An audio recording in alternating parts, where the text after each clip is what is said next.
Tune into the Salsa Kings Network. Crack one open if you dare, creeps.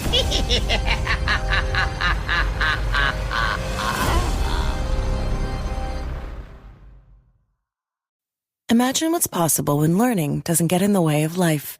At Capella University, our game-changing FlexPath learning format lets you set your own deadline so you can learn at a time and pace that works for you. It's an education you can tailor to your schedule. That means you don't have to put your life on hold to pursue your professional goals. Instead, enjoy learning your way and earn your degree without missing a beat. A different future is closer than you think with Capella University. Learn more at capella.edu. What's going on? There was a cat. A cat here. And, then there was another cat. And they fought. The cats. And then they left. Oh. I thought you were just slaying a vampire. What? Wedding a what? I know, Buffy. You don't have to lie. I've been trying to figure out the right time to tell you. I know you're the Slayer.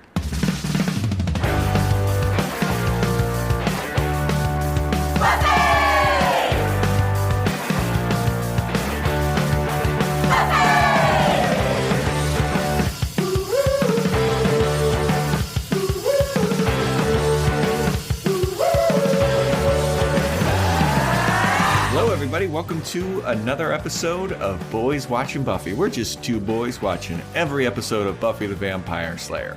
We are your hosts. I'm Joe Welke. I am Vance.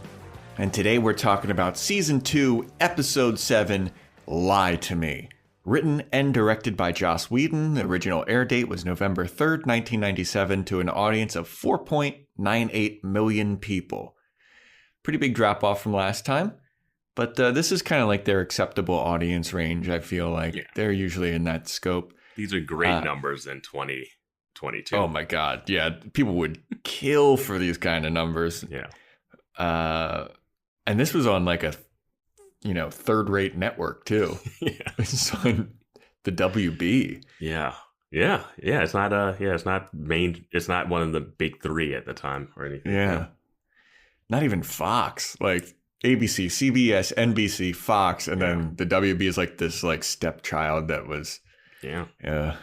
But Lie to Me. It's I thought this one was pretty interesting. I thought it was pretty cool. There's something in it that like just absolutely pissed me off. And I texted Vance about it, and I was like, Vance, you're gonna get so pissed about this one thing. And then he talked to me before we started recording and was like, I have no idea what pissed you off. So yeah, I don't know. Like, I think I can guess, but I'm not sure if it might have upset me or been like, I don't buy that. But nothing that got me angry enough to send a text. Yeah. But there is some good stuff in here. There's some funny stuff. Yeah. There's something in here that just blew my mind that they did. But I will bring that up when it happens. All right. Yeah. Well, then, should we get into the old thing? Let's do it. All right. So the episode starts with a playground at night, and it looks kind of abandoned, and there's a kid alone there, just kind of like, Mom, where are you? Where is this playground? Where is... I don't know. I don't know, man. But this kid is very concerned. His mom has not come to pick him up, so he is probably going to get eaten by a vampire. And Drusilla shows up, Spike's girlfriend, and she's like, hello, Bobby, what are you doing here on the playground? And the kid's immediately like, I don't know you, lady, don't talk to me.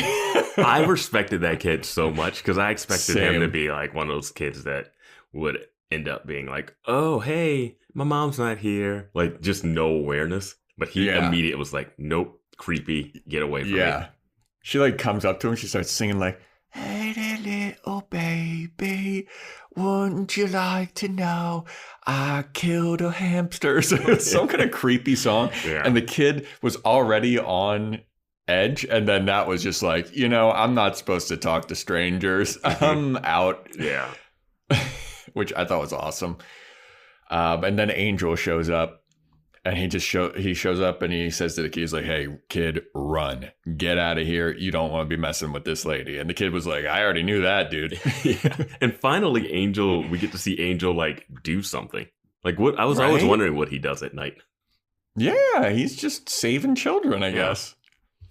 So then the kid runs away. Angel turns around and he's like, "What's up, Drusilla?" And she's like, "Angel, my angel, what are you doing here?" And he's like, I can't get over this accent because it can't even be offensive because I don't know what it's from. It's fucking her accent, dude. It's her accent. It's so... Hello, Angel. That's what she sounds like. But he's like, "Drusilla, you better leave. You better go back to Spike, and you better, turn tail because it's not going to end well for you." And she's like, "Oh, why? Is it because you like the Slayer?" And he's like, "I mean, kind of." And then Buffy's just running around rooftops. Yeah, I don't know. She's showing up a little late to save this kid, but I guess she's just in perfect. Like, I don't know why she's up there. Does she have like a vampire sense, like Spider-Man, like Spidey sense? No, we learned that in the pilot. She doesn't. I mean, damn, dude. She is always out and always like landing at the opportune moments. I think she has teen girl sense of, boy, I am dating / in love with / we have no idea what this relationship is talking to another woman. Exactly, because she shows up and she sees Angel talking to Drusilla and she's like, "Who the fuck is this bitch?" And she doesn't even think it's a vampire necessarily at first, even though it's a woman in a white dress in the middle of a playground field. Yeah. Like, what? Well, Drusilla also is talking to Angel like very closely and she's like, "Oh, you my angel." And Buffy sees it from afar and, she makes her jumping to teenage girl conclusion that Angel's cheating on her. Mm-hmm. And, yeah, I had wrote down jealous ? Because I was like, maybe she's not jealous. Maybe she thinks Angel's up to something otherwise. Like, And, well, I feel like she would have known about Drusilla. Yeah, it was weird that they were like, "Hey, here's Spike's info, but we'll leave this thing out." Yeah. But they haven't seen her. She hasn't been out and about. So that's true. Because she's weak. She needs to stay in home. Why is she so weak? All other vampires seem like they're completely fine. We better get a reason for why she's so weak. Like, everybody else is eating and like doing well, and she's like, "Oh, I'm gonna stare at a bird." Well, we do get an explanation of her personality later. Yeah. But maybe that also has something to do with her weak state, but we'll see. Perhaps. So yeah, then we get to the opening song. Then we come back and Jenny Calendar and Giles are planning a date, and Jenny Calendar wants to surprise Giles, and Giles is like all stuffy and British, and he's like, "I don't know. How am I supposed to wear? How am I supposed to know what we're doing? I'd like to know." And Jenny Calendar's like, "Live a little, Giles." And it's hard after the last episode to look at Giles the same way. Right? So I'm like, wait, are we supposed to just like fall back into this? This is Giles after what we saw last episode? Yeah, like, I'm supposed to believe that he's like the klutzy British librarian again? Yeah. No, I saw him beat the shit out of some guy. Yeah. And then he gets called what we think is the Ripper. Yeah, it's likely not. I talked to a friend of mine, and it's like, he could be Jack the... Well, I said he might be Jack the Ripper, and she just laughed at me. Okay. So maybe Ethan Rain was just saying Rupert very weird. No, I think he said Ripper, but I don't think he's the Jack the Ripper from whatever century that was from. Whatever time period. Jack the Ripper was British. Yeah. But so is everyone else in the show. So yeah, they're planning a date. Buffy shows up to talk to Giles, and she's being very enthusiastic and not herself. And Giles is like, "Hey, what's up? You're not yourself." And she's like, "Oh, nothing. I think that I saw Angel with a girl." And Giles is like, "Take the night off." Yeah, and I'm like, is Giles? I still don't get. Is he her employer? Like, does she have to do a time card with him? Like, how was he able to tell her to take the night off? You know what? You deserve some PTO. Here's some. And it's like when your boss is like, oh, yeah, I'm going to go on vacation, so I guess you can. Like, yeah. Yeah. I don't know. But then we get to Buffy and Willow passing notes in class about Drusilla. Like, Buffy's like, I saw a girl with Angel, and she was in a white dress, and she had black hair. And then Willow's like, is she a vampire? And then there's some kind of like weird, stupid thing with Cordelia and Xander. Well, Cordelia is talking about Marie Antoinette and let them eat cake, and she's siding with Marie Antoinette, which is classic Cordelia. Yeah. And I think that she was saying like she was just depressed. And then Xander's like, you mean oppressed? Okay. And then after class, Buffy's talking to Willow about Drusilla, like, hey, he was with this other girl. And then Xander's like, hell yeah. When Angel's being an asshole, I'm super stoked about that. Yeah. Because I told you so, and you should go out with me. And then some new guy shows up, sneaks up from behind Buffy, and he's like, hey, what's up, Summers? And she's like, Ford? Some guy that she went to school with in L.A., Billy Fordham. Yeah, this is her 5th grade crush. And apparently they haven't skipped a beat. No, not at all. Because I've run into someone that I last knew in 5th grade when I was in like a junior. No. They went to school for 7 years together. So there was 5th grade to, I guess, freshman year of high school or whatever. Oh, so he was the 5th grade crush, but they knew each other throughout the whole thing. Okay. Yeah, maybe they went through like elementary and middle school together or something. So why would you bring up he was my 5th grade crush? Yeah, I don't know. Like, did he?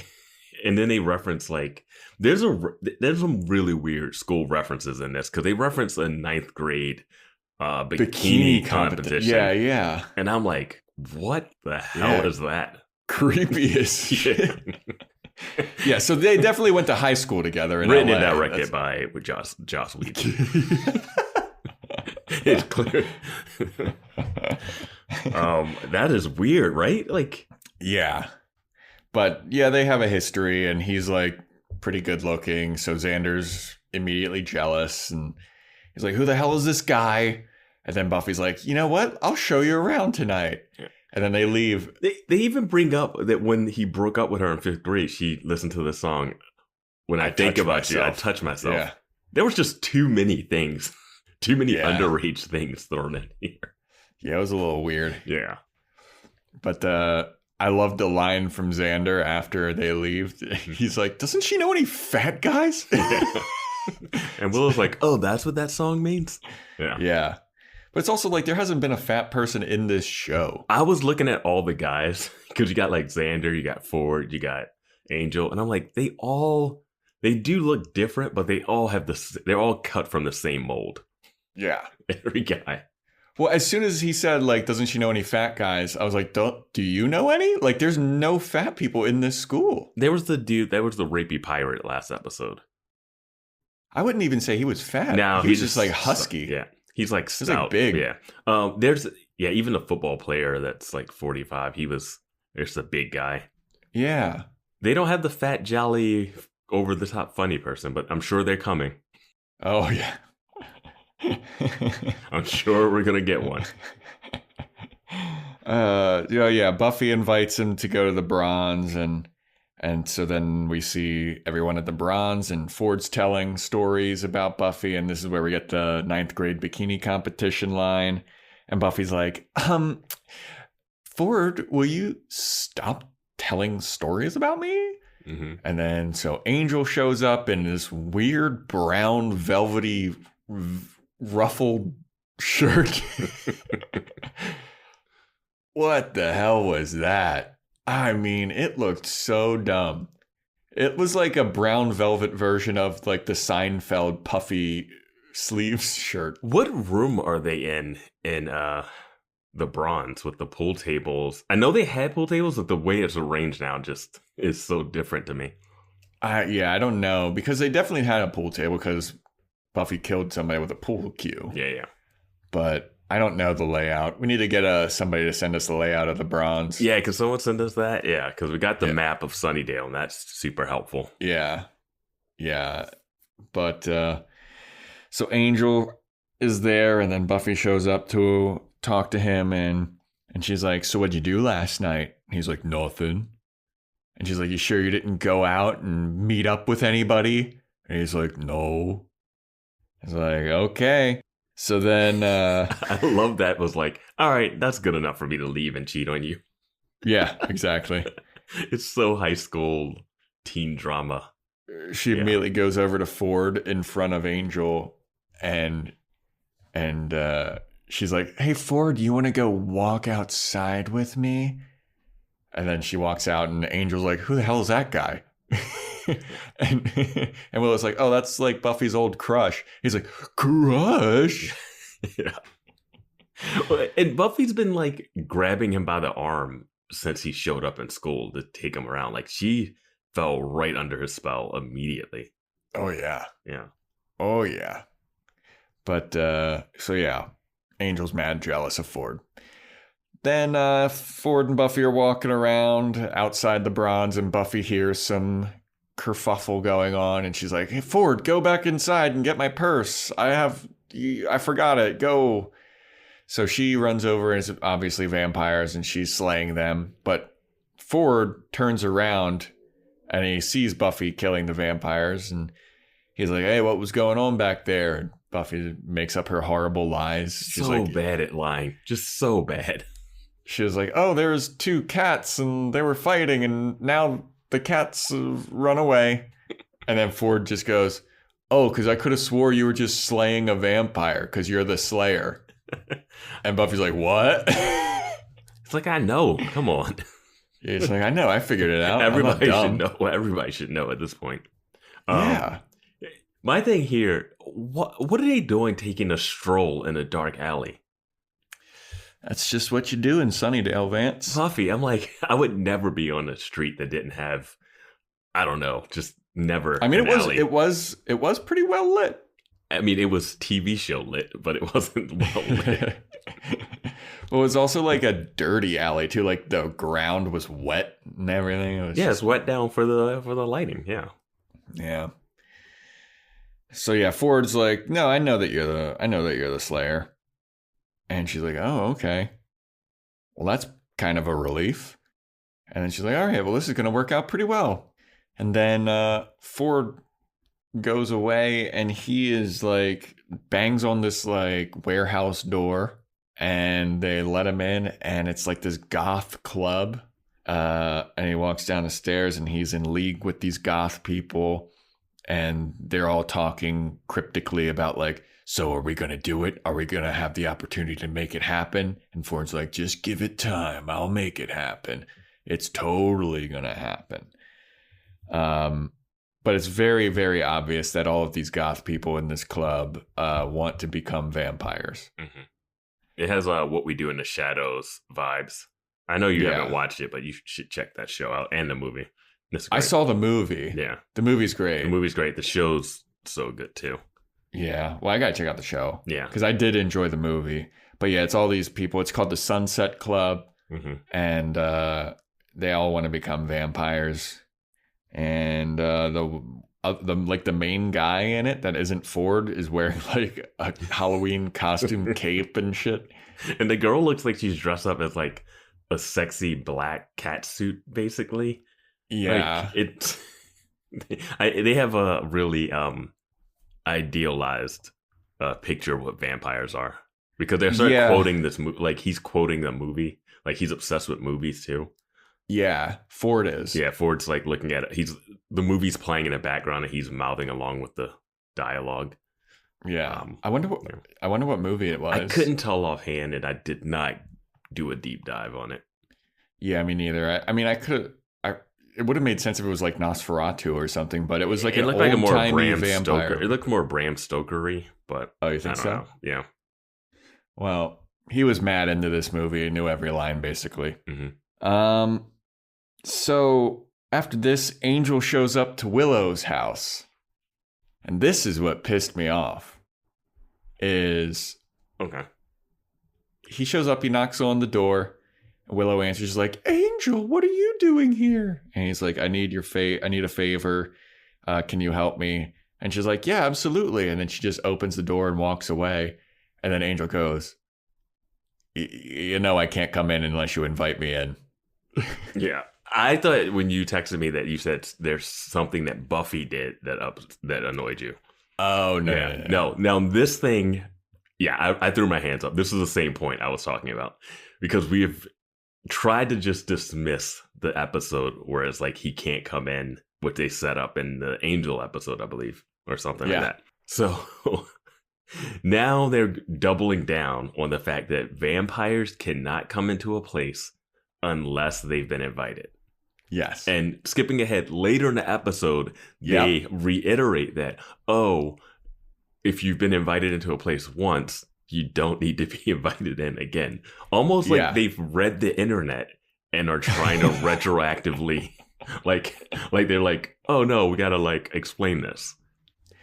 I'm glad that they cleared that up later on in the episode, but it still doesn't make any fucking sense. No, it doesn't, because it still doesn't explain how Spike was able to just bust into the school with the crew full of vampires, or how most vampires get in anywhere. Yeah. Like, if that's the case towards the end of this episode, there's a real easy way to stop this from happening. Yes. Dude. It's just to say no. As soon as Angel said, you know, I can't come in unless you invite me, right? Mm-hmm. I hit pause on my screen and I took out my phone and I texted you. I was like, Vance, I'm fucking pissed. You're going to be pissed. Okay, yeah, I thought it was something Buffy herself did that you were pissed off about it. But no. I don't know why they doubled down on it. We were, just get away. It doesn't matter. It doesn't matter. I was ready to forgive it. Yeah. But they keep hammering this point home. So I'm going to keep hammering the opposite point home of like, you don't know what you're talking about. This is stupid. Yeah. So Willow invites him in. And he's like, hey, can you dig up some stuff on this Billy Fordham guy? Because I think that there's something up with him. And Willow's like, well, you know, I'm just looking around and I don't think anything weird's going to show up. And then it's like, ding, ding, ding, ding. And she goes, oh, that's weird. Yeah. Immediately. Yeah. So it turns out Billy is not registered at their school at all. Mm-hmm. He told this lie about, you know, how he transferred schools to be in Buffy school, but he's not in the school's records at all. He's not registered. So that's weird. And then Angel's mom is like, Angel. Willow's mom is like, Willow, are you about to go to sleep? And then Willow's like, you gotta get out of here. I'm not supposed to have boys in my room. And Willow has a separate entrance in her room, which I did not know. Because her room is completely set up differently than it was. In that when we last saw it. It's like her computer used to be in the corner, and now it's not. Yeah, it's completely set up for a person. Like even Buffy doesn't have a room where you got to climb through a giant window, but she's got two doors that just open up. Now here's a question: if you ask a vampire to leave, does that renege their invite, you know? Like Willow was like, you got to get out of here. He leaves. Does he have to redo the invitation? He just starts burning up inside. You have to get to an exit. It's an easy slaying of a vampire loophole. Yeah. Yeah. You're right. I just don't know why they doubled down, but whatever. Yeah. So the next day, Buffy and Ford show up to school and they see Willow, and Willow's acting weird because she can't keep a secret at all. She's like, but Buffy, what's up? Nothing. I'm not doing anything weird. You're the weird one. And Buffy's like, what the hell is wrong with you, dude? The thing here is she's more weirded out about keeping this secret from Buffy than the fact that the guy that Buffy is hanging out with might be up to something shady. Yeah, that should be our concern. Like Ford's like, hey, how's it going, Willow? And she should be like, oh, hey. Like she should be cold towards him. Not like so. But this whole episode theme is people lying to Buffy and whatever. Yeah. So after she scurries away and Buffy's like, oh, she's weird.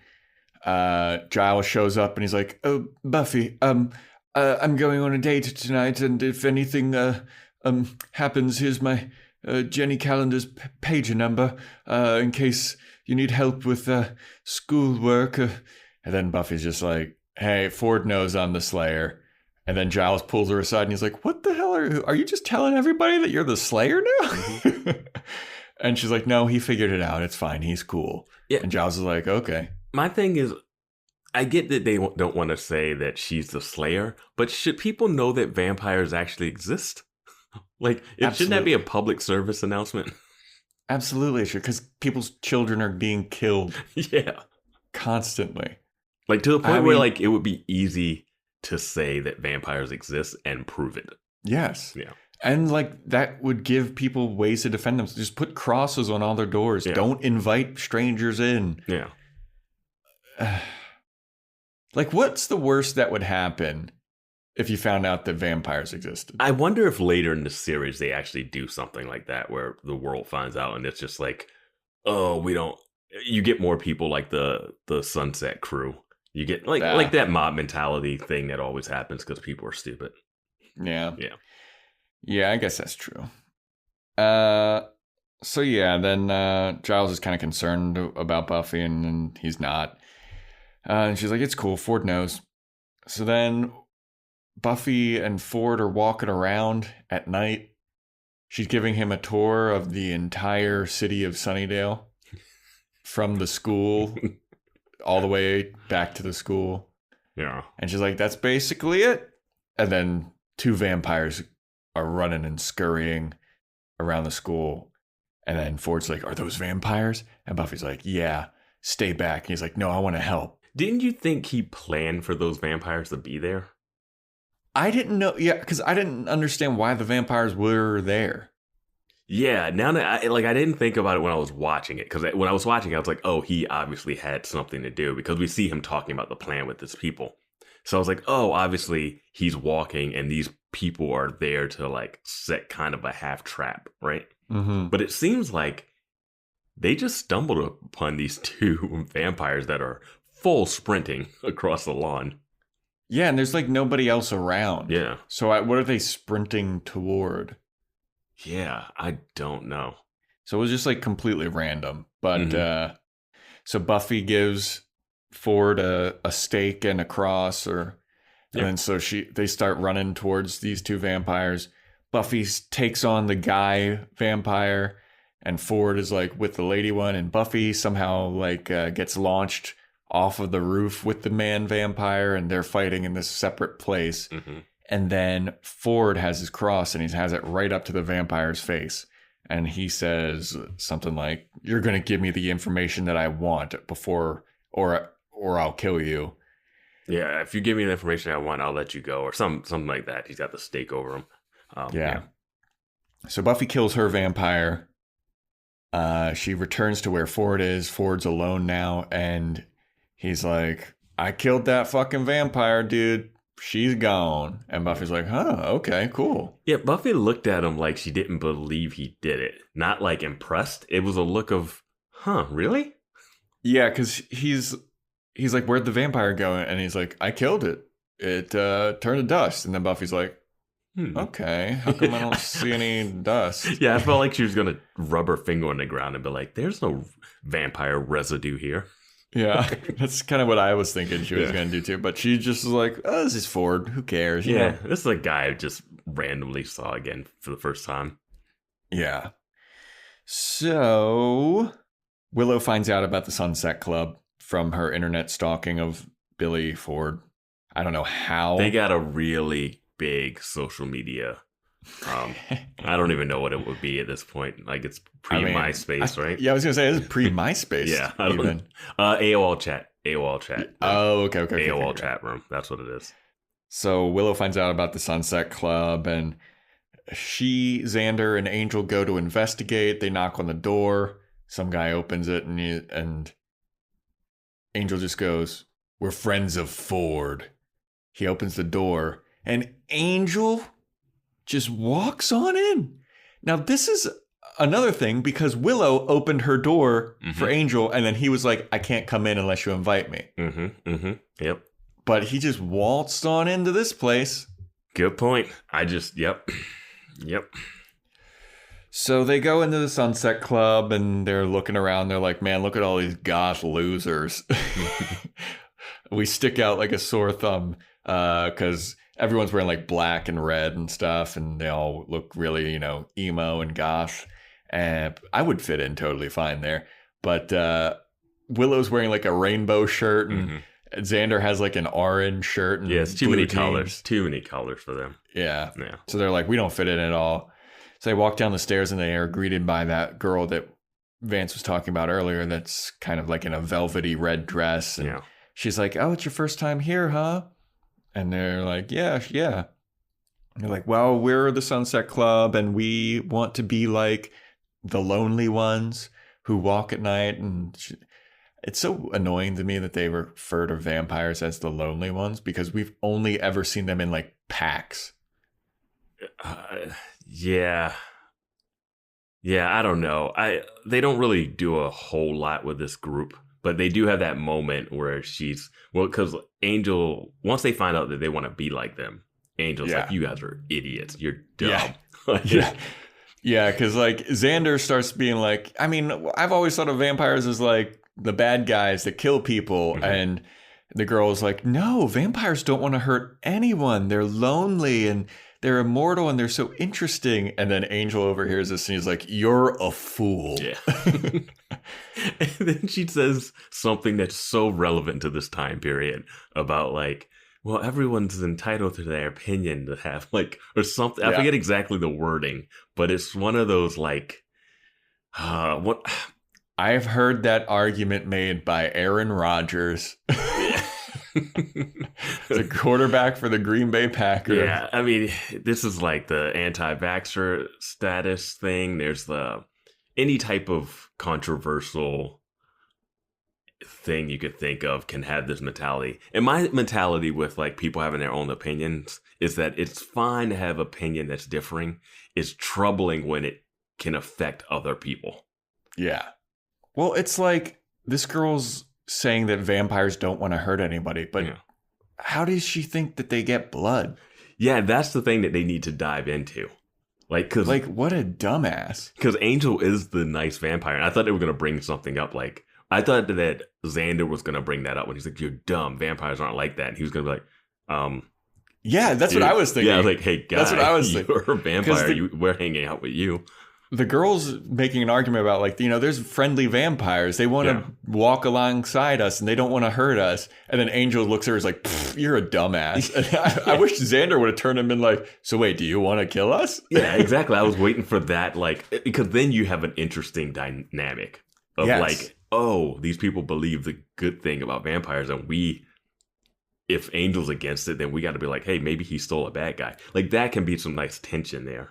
Yeah. Instead, they just go with him making fun of these outfits, and then a guy dressed exactly like him walks by. Yeah, he was like, these people are idiots. They don't know anything about vampires. They don't know how they live. They don't know who they are. They don't know how they dress. And then a guy just wearing the exact same outfit as Angel. Like, Angel looks like such an ass in this scene.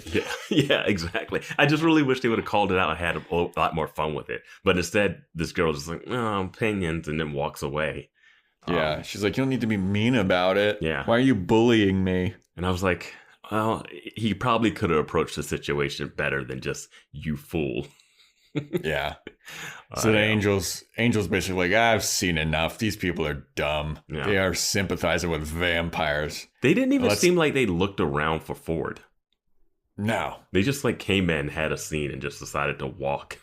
Yeah. And then just overtalk, like, I don't know what Ford sees in. Yeah. So back at the library, Buffy has called Giles away from his date with Jenny Calendar. And funnily enough, why did she do that? Because they saw two vampires at the school. She sees vampires all the fucking time. Yeah, I was like, wait, this isn't that big of a deal. I'd be like, Buffy, what are you doing? They've been in the library before. Yes. Like, they've busted into the school multiple times. Like, it's fine. Yeah. So Giles and Miss Calendar show up, and it's funny that, Giles is like, oh, you interrupted our date. But Giles didn't seem too stoked about the date because they went on to a monster truck rally. And Miss Calendar's like, I thought it might spice things up. And he's like, yes, I can't wait to see another monster truck. So, you want to be a marketer. It's easy. You just have to score a ton of leads and figure out a way to turn them all into customers. Plus, manage a dozen channels, write a million blogs, and launch 100 campaigns all at once. When that's done, simply make your socials go viral and bring in record profits. No sweat. Okay, fine. It's a lot of sweat. But with HubSpot's AI-powered marketing tools, launching benchmark-breaking campaigns is easier than ever. Get started at HubSpot.com/marketers. If you're sick of the same old workout gear, you need to check out Viore. It's a new perspective on performance apparel. Take the Performance Jogger. The Dream Knit fabric is super soft, lightweight, and versatile. Jogging, yoga, lounging errands, they're perfect for any activity. Go to Viore.com/Spotify to get 20% off your first purchase. Exclusions apply. Visit the website for full terms and conditions. So are we supposed to believe two things? One, that Miss Calendar thinks that Giles would enjoy this. And two, that she's a sports-loving, monster truck rally-going, techno-pagan. It's like, I guess you can be that open-minded to everything, I guess. Vance, she's a modern woman. Yeah. Yeah. She doesn't need to be confined to just techno-paganism or sports fandom. She can have it all. Loves high school football and monster truck rallies. The computer science teacher as well. Yes. Yeah. I mean, we need to have, I'm sure we will get more, but we need to do a deep dive into this calendar. Yeah, we're going to need a deep dive into a lot of stuff here. But Giles is researching what's up with, I don't know what he's researching, to be honest, but there's an open book and there's a picture with Drusilla, and Buffy's like, who's this? And he's like, oh, that's Spike's girlfriend, Drusilla. And Buffy's like, well, I saw Angel talking to her the other night. And then Giles is like, well, that's pretty suspicious because she's a bad guy. Mm-hmm. And then it's like eyebrows raised all around. And then Giles is talking about something and he's not looking where he's walking, and he runs into a vampire who's stealing one of his books. Yeah. And he is pissed. He's like, my book! She stole my book! Yeah. It's like, dude, you're lucky to be alive in this situation. Well, they don't have any guards. They don't have any vampire protection in the library. Like, no. There should just be garlic dangling from everywhere. There should be crosses on the books.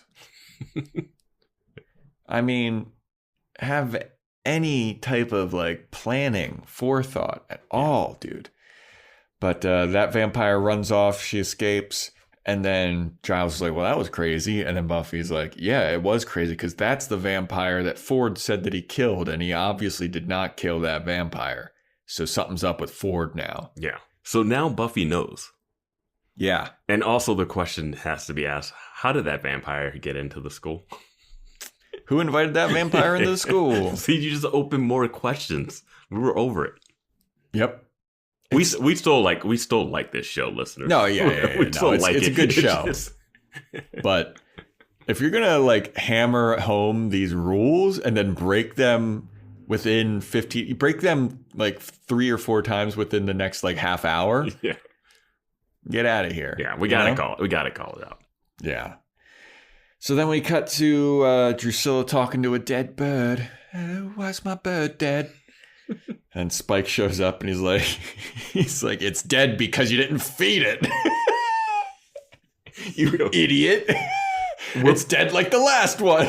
We're definitely back to Spike having some great lines, and I'm happy for it. He's so good in this episode. Yeah, he's just like reprimanding her and yelling at her. He's just like, it's dead because you didn't feed it. What do you expect? Yeah. And so Spike is like, so what have you been up to, Drusilla? You been doing anything? And she's like, no, I've just been looking at my bird. And he's like, no, I know that's a bunch of bullshit. I know that you went out and I know that you saw Angel. So what's up? How does everyone know this? Is he on the other rooftop? Is he on the other rooftop? Yeah, I don't know how he knows it at all. But she's like, yeah, okay. Yeah, I saw him. And he like yells at her. And he's like, why are you talking to him? He's our enemy. Mm-hmm. And she's like, don't yell at me. And then he's like, all right, I'll get you another bird to kill. I'm going to bring this up later, but what we find out about Angel and Drusilla makes the whole scene of Angel and Spike being buddy-buddy at one point make zero sense to me. Yes. Yeah. Yes, we will get to that. But so Spike's pissed. Ford shows up to Spike's little warehouse and he's like, hey, what's up, dude? And Spike is like, who the hell are you? Like, where's the security? Yeah. And then Ford is like, I got something you want. And then Spike's like, I don't give a shit. Get out of here. And then Ford's like, oh, come on, man. Quote the line. And Spike's like, what are you talking about? What line? He's like, you have 30 seconds to pique my interest or whatever the line is. Yeah. And Spike's like, you mean from that movie? He's like, this isn't a movie. He's like 30 seconds or else or something. He wants to be like threatened. And I don't even know what the time threatened is because that wasn't even was that a quote from the movie that he was quoting? I think so, but like we don't see that scene in the movie that he was watching. I don't think so. Well, and before that, the girl, the female vampire shows up with the book. Yeah. And shows up out of nowhere and hands it to Spike, who doesn't look over at it. He just takes it from her, like, without looking. And then he gets it. It's like, ooh, this is helpful or useful. We never find out what's in that book. Yeah. I don't know. And they know that the school library has all this stuff, right? At least they do now. Yeah. All right. Yeah. There's some questions. But when Ford's like asking him to quote that movie, I was like, is that like a famous vampire quote? Like, do all vampires say that? Yeah. Never heard that in any of the vampire media I've consumed. Yeah, me neither. But then Spike just kind of rolls his eyes and he's like, you've got 30 seconds to interest me. What is it? And then Ford's like, yes. Okay, cool. Okay, so anyway, I can get you the Slayer and you can kill her, but I want you to turn me into a vampire. And then Spike says, hold on, I wrote it down. I've known you for 2 minutes and I can't stand you. I don't feature you for living forever. I do love the wording of that phrase. Like, I love that. Feature you for, Yeah, I don't feature you living forever. Yeah. And then Ford's like, well, I can give you the Slayer, so better feature that. And then Spike's like, okay, my interest is piqued. Yeah. like you can get the Slayer. I don't think this guy has another way to get the Slayer better than you have, Spike. Like, you guys know where she lives. Yeah. She lives in a house and she goes to a school and she walks around at night. Yeah. She's always at the graveyard. Yeah. She walks alone by herself. Just bum rush her with like 20 of you. Yeah. But yeah, Spike killed this scene. I've known you for 2 minutes and I can't stand you. Yeah. You want to live forever? Get the hell out of here. So then we cut to Buffy's house and Angel knocks on the door and then he goes, can I come in? And Buffy goes, once you're invited in, you're always allowed in. And then Angel goes, I know, I'm just trying to be polite. It's one of those things that's so heavy-handed. Like, who told you to correct this? This seems like a studio note or something. Like, this is a network note. Like, why are we bringing up him coming in? Yeah, I have no idea. Like, I care more about, like, where the mom is during this scene than whether or not he can walk through a doorway. Yeah. So then he shows up, he walks in, and he's basically like, hey, your boy Ford, he's sus. He's mad suspicious. And then Buffy's like, oh, you know who else is suspicious? You. What were you doing with Drusilla? Who is Drusilla? Tell me now. And then Angel goes, you don't want to know. And she goes, I do want to know. I want to know the truth. And then Angel goes, do you love me? And then Buffy goes, yes, I love you, but I don't know if I can trust you. And then Angel's just like, all right. I mean, so Drusilla was this chick that I used to hook up with, and then I killed everyone that she knows, and I drove her insane, and I tortured her mentally, and I tortured her physically, and it drove her so insane that she was going to join the nuns, and the moment that she became a nun, I turned her into a vampire. And I was like, damn, dude. He says all of that just like casually. Yeah. And I was like, holy shit. Yeah. I mean, he prefaces it with being like, look, I wasn't a good guy back in the day. Like, I'm like, if this is the Angel that back in the day, like that Angel show might be good. Absolutely. I hope it's a prequel. It's definitely not. No. But man, like, that is he's a horrible. He was like, I killed all of her family. I killed everyone that she liked. I drove her crazy with like mental torture. Yeah. And I'm like, so why was Spike cool to see you? That one episode? Dude. Like, he's like, Angel, what's up, dude? And he's like, Spike. Yeah, it's like, I know you guys might have been through some stuff, but like, you know what he did to Drusilla. Like, yeah, it is wild. And then after he's done, he's like, all right, so that's how I know Drusilla. And then Buffy looks like, well, I did ask for the truth and you gave it to me. Yeah. Like, that's one of those ones where you're like, I think we should call it quits. You're a vampire and you did that. And yeah, and he's like, no, but I'm a changed vampire now. And it's like, there's hot boys just showing up at school, Buffy. You're fine. Yeah, Move dude. on. Like, this was already not going to end well, but now... and he's just like, oh, are you going to judge me for my past? Yeah. That was 200 years ago. Also, I just remembered you're 16, but that was 200 years ago. Come on. Oh, man. Don't be like that. Don't be being such a bitch. Buffy just has a vampire fetish. That's it. I guess so. Yeah. And then she's like, well, I did ask for the truth. And then Angel's like, all right, well, I told you. Anyway, so Ford is in this thing called the Sunset Club, and they think that vampires are really cool, and they all want to be vampires. So your boy Ford is kind of a backstabbing you. And then Buffy's like, who isn't backstabbing me these days? Yeah, she seemed to take the Ford news harder than the man torturing a nun. Yeah. Yeah. Yeah. Oh my gosh. Yeah. That's a brutal scene, man. It's just a brutal. It's a brutal dump of information that seems like something that you need to like see in a flashback so it can like spread out.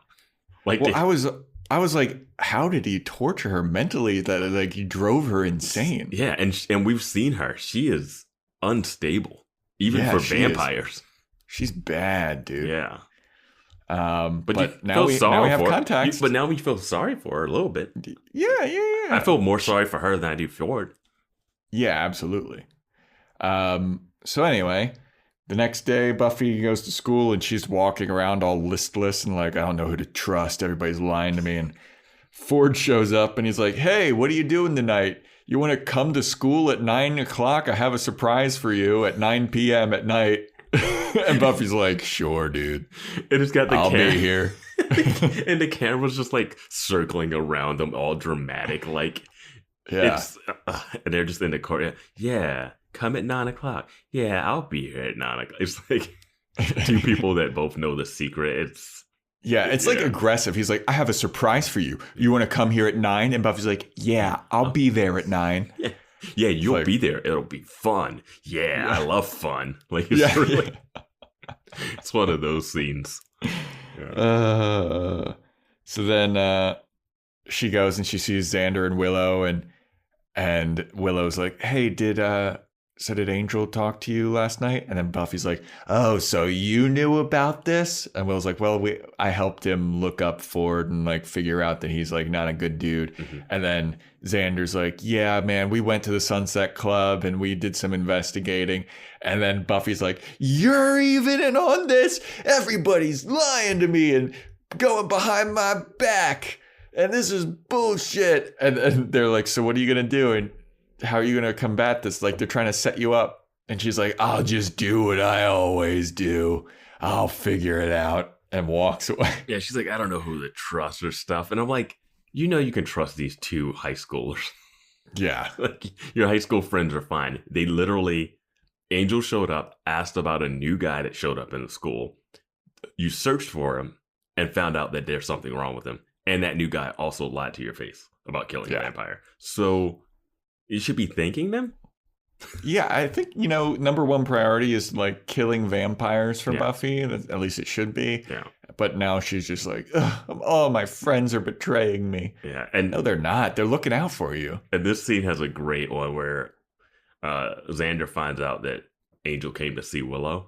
And he's like, he was in your bedroom? And Willow goes, ours is a forbidden love. Yeah. It's just so perfect. She just got good one-liners in this. Yeah. So then we cut to Ford at the Sunset Club, and he's basically like, all right, tonight shit's going down, okay? We're all going to become vampires, and then some guy is like, or is it the girl is like, hey, your friends were here last night. It's Diego, okay. That guy that was dressed in the cape. Yeah, Diego's like, your friends came up here yesterday. And he's like, what friends? They're like, the guy in the rainbow and the girl in the rainbow and that creepy other guy. He's like, what? I don't know. So then Buffy just shows up and she's like, you bunch of idiots. Mm-hmm. That's what this is. You're all wanting to be vampires. You're all so dumb. You don't want to do this. And then everyone's like, no, we do. We want to be immortal. Vampires are cool. And she's like, you're going to die. And then they're like, well, guess what, dude? These doors only open from the outside, and guess what? Slam. We're shut. We're shutting them all in, and the vampires are coming here, and they're going to turn us all into vampires, and we're all going to die, and it's cool, and you can't get out. And Buffy's like, you're all making a huge mistake. That summed up that scene pretty well. Yeah. It dragged out like way longer than that, but because she shows up out of nowhere. I don't even know how she even knew where the place was. She shows up and you're like, okay, Buffy's here. And then Ford's like, yeah, you're gonna, this is perfect. I set this trap for you. Cause she's got him hemmed up like she's about to hit him. And then when he tells the news, she doesn't do anything. I'm like, Buffy, knock all of these people out. Just knock them all out. Like she totally could too. Just one punch them all out. And then figure out your next step. Hide under them or something. Or just like, if you knock them out, they can't open the door. Yeah. Or it only opens from the outside, not the inside. Because right as soon as they tell her, she's like, what? And then she tries to run to the door and she can't open it. And then she's like checking vents and stuff, trying to find a way out. And then Ford's just like, look, dude, I told you there's no way out of here. How? And I don't know if that's how those places, was it like a bomb shelter or something? I think so, yeah. But wouldn't that open from the inside, not the outside? Well, we see at the beginning of the episode that they're like welding the door. So they probably did have it, because otherwise there's no point to that bomb shelter. I mean, and this is like pre-cell phone-ish era. So like, how do you get out if that door just accidentally closes? Yeah. So I think that they are made to be, they can open from the inside, but they welded them shut or they took off that option. Yeah.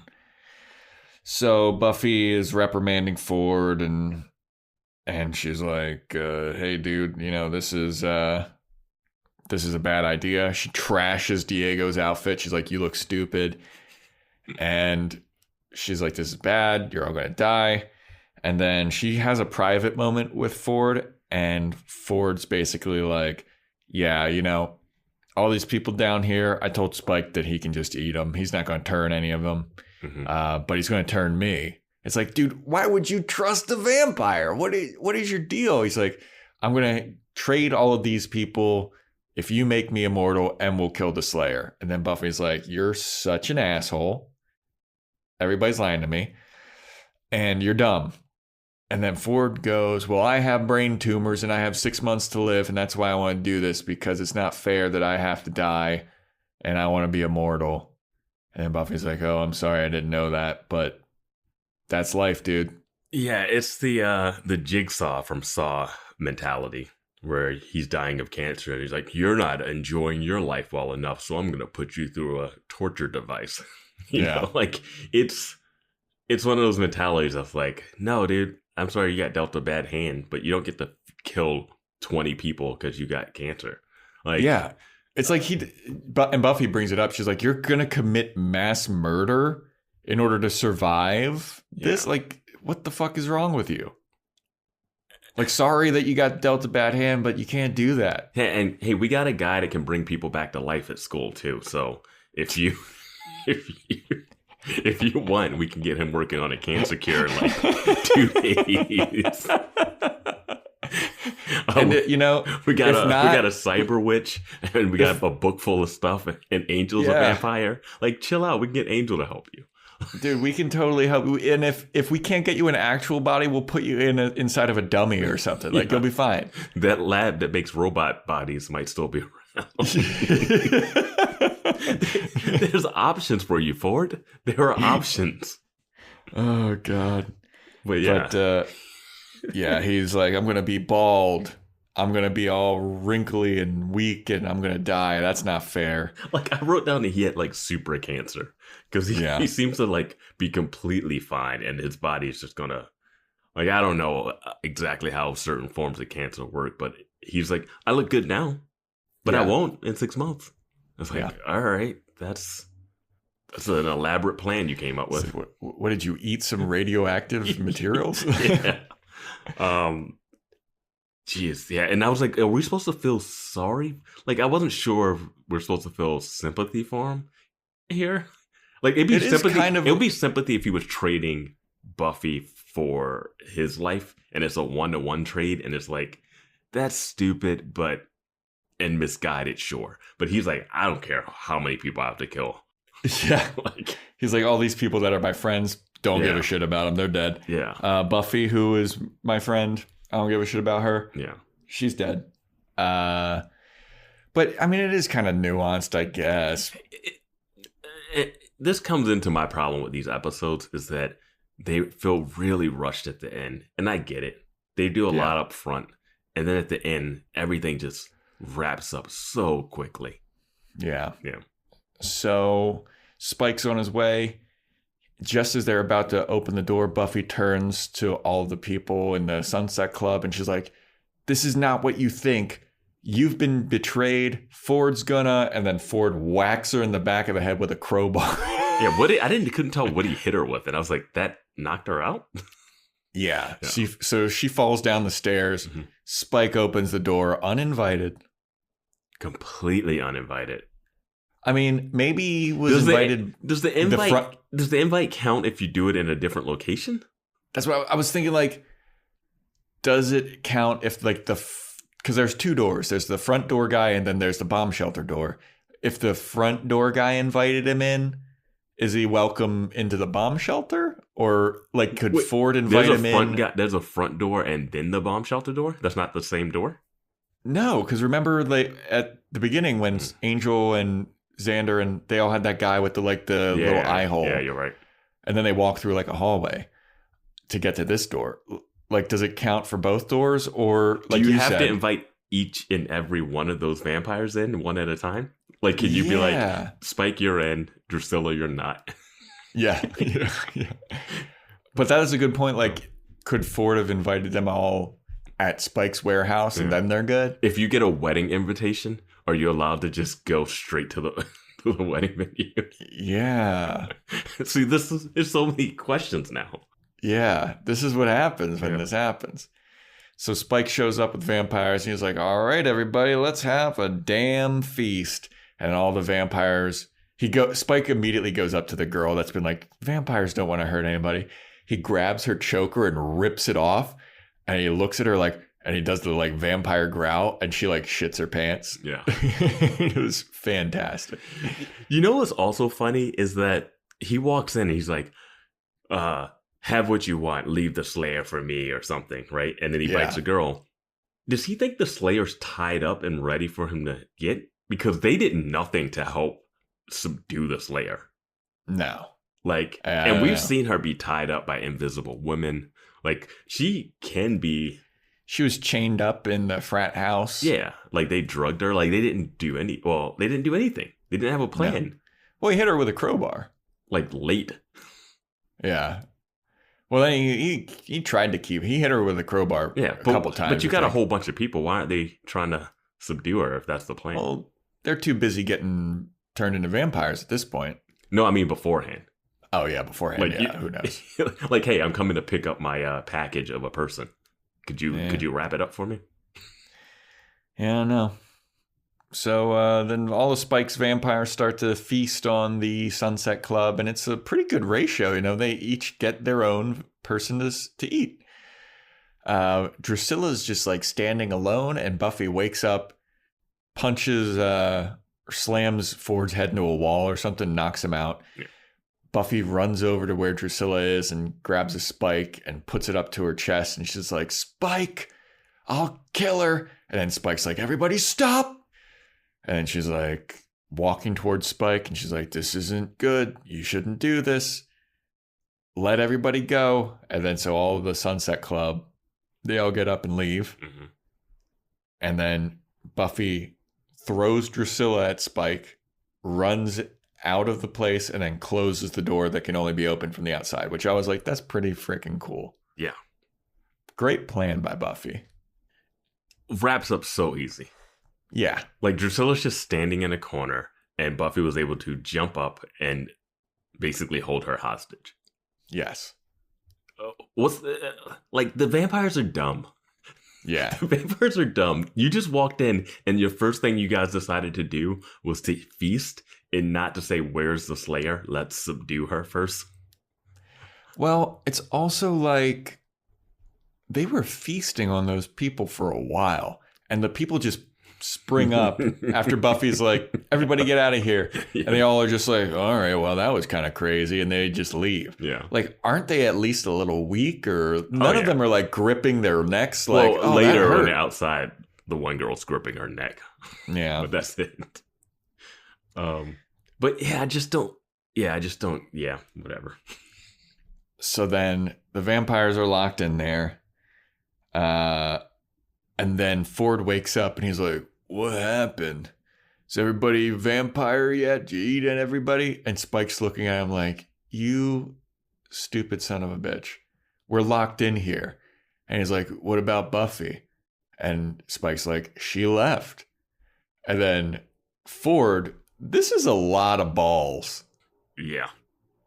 He's like, "Well, that ain't my fault that you didn't kill her. I brought her to you. I held up my end of the bargain. Sucks that you couldn't hold up your end. So turn me into a vampire and give me what I want." And Spike looks at him like, "You've got to be kidding me, dude. Yeah. I'm going to kill you." There are a bunch of vampires locked in a basement with their only food source, which is you. Yeah. Like, and vampires, you can study vampire history because vampires are like you read in books. They're not like different. They're not like a different vampire in this world. So you know vampires drink blood, right? Yeah. And can't be in sunlight and all that stuff. Like, and I was a little bit like, Spike, you really think that this guy screwed you over? He delivered. I mean, granted, you're going to kill this guy. It doesn't matter. But like, he did deliver. You guys messed it up. Yeah, I mean, they totally did mess it up. Like, Ford is actually right. He's like, "I held up mine at a bargain." Yeah. But like, the balls to like shove it in their face. Yeah, he should. When you're like a weak ass human and they're 20 superpowered vampires. You got to be like, "Okay, I know the secret way to open that door so we can get out, and let's try this again." Like, that's what you have to do. Like, you can't be making ultimatums from that position. So yeah, then Buffy and Xander and Angel and stuff are outside, and they're like, "Well, everybody got out, but those vampires are gonna get out. You know that." And I was like, "What? I thought that they can't. I thought that was the whole point of this. How are they gonna get out?" She's like, "They're down there now, but they'll get out eventually." I was like, "What? That looked like a real reinforced." Yeah, that's what and then Ford said there's like 3 feet of concrete or something. Yeah. And I'm also like, hey, you got them there. Like, go back and wipe them out. Yeah. Like, go back with a flamethrower or like holy water spray. Yeah, or, I heard he got holy water like or just hose. put a cross at the front. Like, do something. Yeah. Don't just go, they'll get out next week. Yeah, and then they're like, are you serious? They'll get out? And she's like, yeah, but we'll have to come back to collect the body. And they're like, the body? She's like, yeah, you know Ford's going to get killed. Yeah. He's about to get murked, dude. Yeah. And she says all like sad, like, well, I mean, in 6 months he was going to die anyway, and he's been evil. True. Yeah. So, I mean, I get it. It's a friend, but it's not, it doesn't have the emotional impact. Yeah. So then Giles and Buffy are mourning Ford because he for some reason he's buried in Sunnydale. I know. I was like, wait, his parents just buried him in the Sunnydale? Like, no questions asked, no what happened to him. Yeah. And then they're just standing there and they're like, man, this sucks. He had his back against the wall. I wish he didn't go the route that he did. Life sucks. And then Giles is like, yeah. And then Buffy's like, does it ever get any easier? And then out of nowhere, it's this jump scare. Ford leaping out of the grave. And Buffy just nonchalantly spikes him through the heart. And then he disappears. And then Giles is like, what was that? She's like, does it ever get easier? Like, not a moment of hesitation. It's got this like their dialogue has this moment, like this somberness to it, but then the jump scare just makes it comedic. Yes, and like Ford be like, ah, and then like how quickly she kills him. It has like no emotion to it. Yeah. My thing was like, okay, so we still don't know how turning into a vampire works. No. And when this happens, I'm like, is this like, I know that happened for real, but it seems like it was fake. Why did they turn him into a vampire? Yeah, I have no idea. And if they turned him into a vampire, like, does it take weeks? Like, to the point where, like, he's dead, he gets buried? Because remember, she was at the graveyard one time before waiting for someone to turn. Yeah. And it's like, if you die on a Tuesday and you're not buried until like a Saturday or Sunday, are you still incubating? Yeah. Yeah. Like, we don't know enough of that yet. Yeah, I don't know. Like, the lore of this world is so bizarre. Yeah, but they're really harping on if you can come in an entrance or not. Yeah. So then Buffy's like, does it ever get easier? And then Giles goes, what do you want me to tell you, dude? And then Buffy goes, lie to me.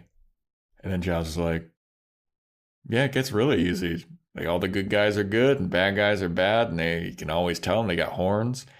And then that's basically the end of the episode of him just kind of comforting Buffy after her harrowing experience with Ford. And this scene drove me a little crazy too, because we just found out that Giles is someone else. Yep.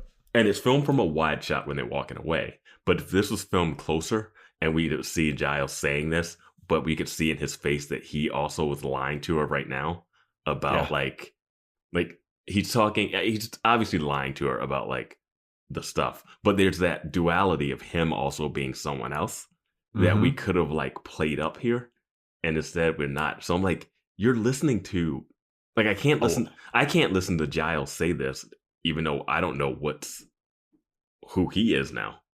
Do you think these were written and or filmed out of order?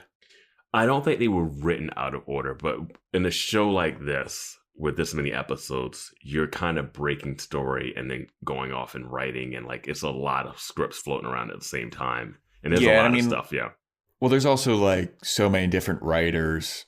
Yeah, I mean, it's all one showrunner and one writer's room. Like, I feel like, because they've already done someone having cancer in the brain already. The ventriloquist dummy guy, he had, and that one I think paid off a lot better. You know, because it was like, oh, why didn't the demon take the brain? It was like, oh, that really smart guy had cancer. And you're like, oh, that's a cool twist. But this one, it's like they're trying to hit an emotional cue and it doesn't really land for me.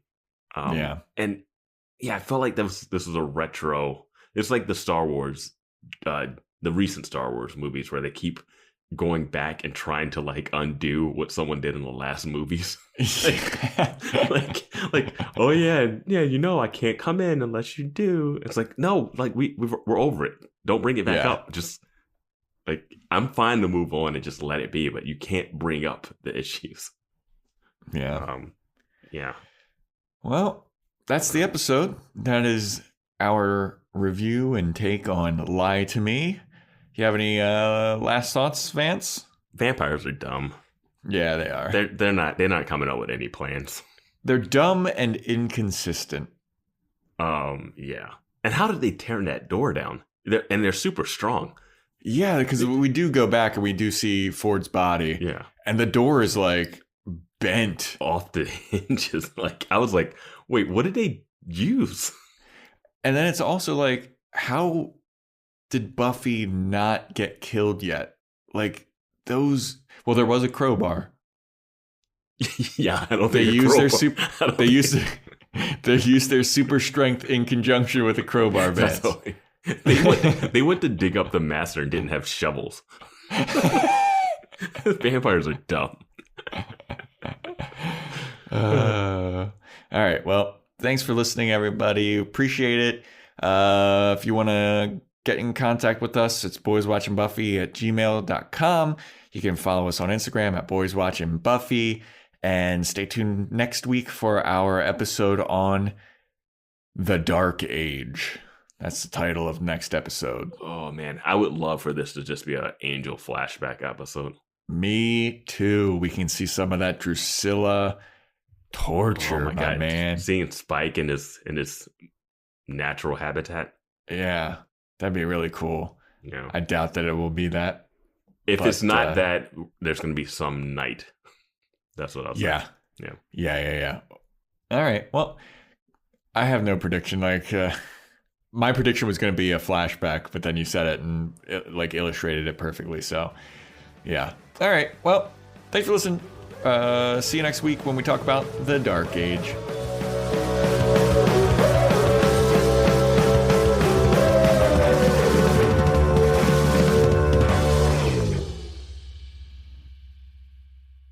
I've known you for 2 minutes and I can't stand you. I don't really feature you living forever. Can I eat him now, love? Tune into the Salsa Kings Network. Crack one open if you dare, creeps.